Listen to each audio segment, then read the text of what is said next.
let us discuss what is going on with the Jets. Right.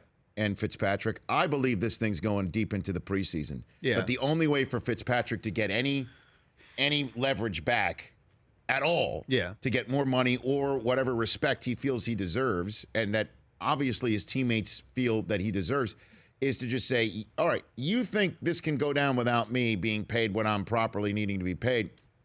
Have at it. There's Geno Smith, right, who got Rex fired, or we shouldn't say that, but his play didn't help Rex's cause until, of course, it was week 17, and then he had a perfect passer rating that ruined the Jets draft pick. But that's neither here nor there. I need to get out of that. What do you think's going to happen? Well, here's your problem. Your problem is that at the beginning of the offseason, they said to Fitz, here's how much we think you're worth, and we don't think that you're going to be able to match this money plus the playing time we're going to give you as a starting quarterback here. Mm-hmm. And they were right. And so there's no motivation for the Jets to move other than our season could be screwed. So what you're saying, on paper, that looks correct. But the Jets know this too. So I think the next checkpoint in all of this is the start of training camp. And there's a compromise there. The problem I think that they run into with Fitz is it's hard to welcome the guy back into your locker room as the starting quarterback, right? The guy who set franchise records last year, coming in with his tail between his legs, which he almost would have. Like, you have to give him some sort of sweetener. And I still think that there is a middle ground there where you do a one-year deal, you start at your number, which is $8 million, and you say, if you get us to the playoffs and you're the starting quarterback, then we'll go to your number, which is $12 million.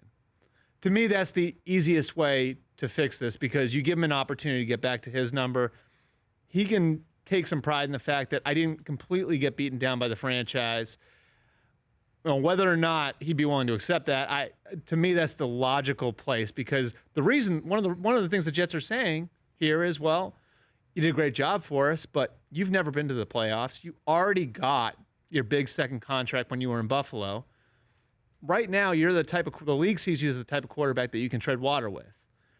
He wants to be paid a little closer to what a franchise quarterback gets paid. Mm-hmm. And so they're asking, well, all right, if you get to the playoffs, we'll pay you closer to that. I'm just trying to figure out, having done this football-only thing with the network for 13 years and you covering it as long, have we ever had a situation like this where a starting quarterback for a team that had won multiple double-digit wins a year before has a playoff caliber team with an opportunity like in front of them, where the best team in the division will be without their starting quarterback for a quarter of the season, and here we are on the cusp of training camp and the guy's unsigned? Have we ever seen anything? I think the closest thing is quarterbacks going into contract years. It happened with Drew Brees in San Diego after they drafted Phillip Rivers, Joe Flacco in Baltimore, Kirk Cousins this year in Washington, where a team has substantial uncertainty at the position going forward. I just can't remember there being uncertainty about the season that you're actually in like this. And I think part of it depends on how you see the Jets, too. Like, are they, because Brandon Marshall and Eric Decker and Matt Forte and Nick Mangold and Darrelle Revis and, David Harris, because all of those guys are in the back end of their primes, are you in a window of opportunity where you can win a championship?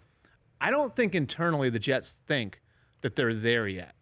And that's part of the logic here, too, is that I think they're quietly trying to do what Carolina did under Dave Gettleman, where they're quietly rebuilding the roster underneath that layer of veteran players. And if you're in that situation, you aren't going to do things to mortgage your future. But getting the guy in, to 9 or 10 or 11 wins. Getting the guy in, though, would be a good start. It would be. The Rich Eisen Show, weekdays at noon Eastern on Audience.